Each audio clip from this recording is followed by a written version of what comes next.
ভারতে কিছু I drop আছে যেগুলি চোখের মণি খুব বেশি বড় করে না, বরং কম মাত্রায় এটি চোখের ভেতরের টিস্যুতে কাজ করে চোখের দৈর্ঘ্য বাড়ার গতি কমাতে সাহায্য করে। ওইসব ড্রপ নিয়মিত ব্যবহার করলে ভবিষ্যতে চশমার পাওয়ার যত দ্রুত বাড়ার কথা তার একটি অংশ কমানো সম্ভব হতে পারে। তবে এটি অবশ্যই একজন চক্ষু বিশেষজ্ঞের পরামর্শ অনুযায়ী ব্যবহার করা উচিত। ডিমস ডিফোকাস ইনকর্পোরেটেড মাল্টিপল সেগমেন্টস চশমা এটি বিশেষ ধরনের মায়োপিয়া কন্ট্রোল চশমা।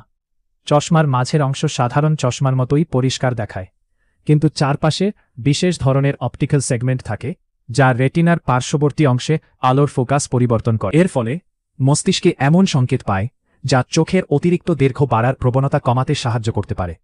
গবেষণায় দেখা গেছে নিয়মিত ডিমস চশমা ব্যবহার করলে অনেক শিশুর ক্ষেত্রে মায়োপিয়ার অগ্রগতি প্রায় 40% থেকে 60% পর্যন্ত ধীর হতে পারে। যদি কোনো শিশুর চশমার পাওয়ার দ্রুত বাড়তে থাকে তাহলে ডিমস চশমা একটি কার্যকর বিকল্প হতে পারে। চশমার পাওয়ার বাড়ার গতি কমানোর আরেকটি আধুনিক পদ্ধতি হল অর্থোকেরাটলজি কন্ট্যাক্ট লেন্স। সাধারণত 8 বছর বা তার বেশি বয়সী শিশুদের জন্য এটি ব্যবহার করা হয়। এই বিশেষ কন্ট্যাক্ট লেন্সটি রাতে ঘুমানোর সময় পড়তে হয়।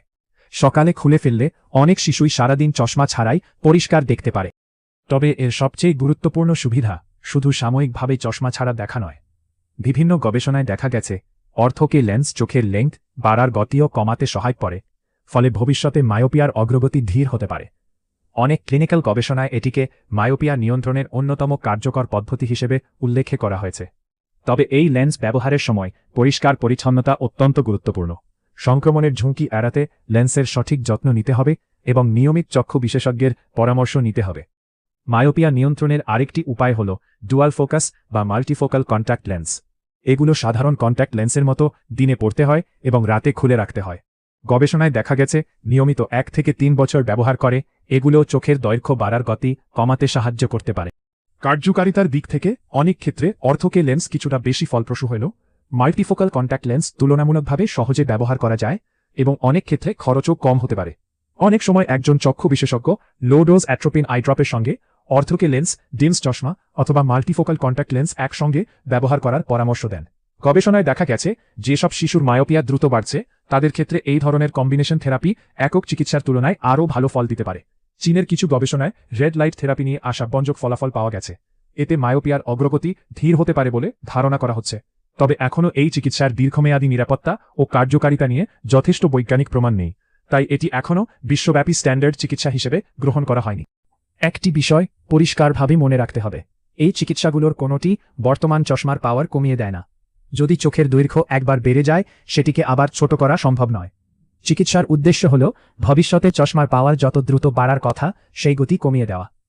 আরেকটি গুরুত্বপূর্ণ বিষয় হল এই চিকিৎসাগুলোর বেশিরভাগ বৈজ্ঞানিক গবেষণা 16 থেকে 18 বছর বয়স পর্যন্ত শিশু ও কিশোরদের ওপর করা হয়েছে, কারণ এই সময় পর্যন্ত চোখের বৃদ্ধি চলতে থাকে। এরপর অধিকাংশ মানুষের চোখের দৈর্ঘ্য স্থিতিশীল হয়ে যায়। যদিও ডিজেনারেটিভ মায়োপিয়ার মতো কিছু বিশেষ ক্ষেত্রে প্রাপ্তবয়স্ক হওয়ার পরও চোখের দৈর্ঘ্য বাড়তে পারে, তবে এসব ক্ষেত্রে চিকিৎসার কার্যকারিতা নিয়ে এখনও পর্যাপ্ত গবেষণা নেই। আগে মানুষ চশমা লাগা নিয়েই বেশি চিন্তিত ছিল, এখন অনেকেই ভাবেন চশমা তো সাধারণ ব্যাপার, কিন্তু আসল বিষয়টি হল মায়োপিয়ার অগ্রগতি নিয়ন্ত্রণ করা।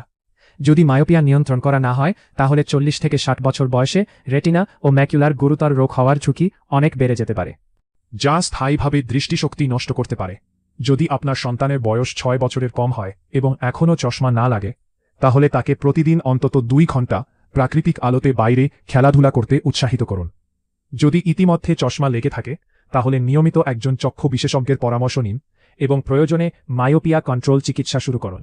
মনে রাখবেন, চশমা লাগা যতটা গুরুত্বপূর্ণ নয় তার চেয়ে অনেক বেশি গুরুত্বপূর্ণ হল চশমার পাওয়ার অপ্রয়োজনীয়ভাবে বাড়তে না দেওয়া এবং ভবিষ্যতের দৃষ্টিশক্তি রক্ষা করা। ভিডিও ভালো লাগলে আমাদের চ্যানেলটা সাবস্ক্রাইব করে পাশে থাকুন এবং ফেসবুক পেজটি ফলো করে দিন।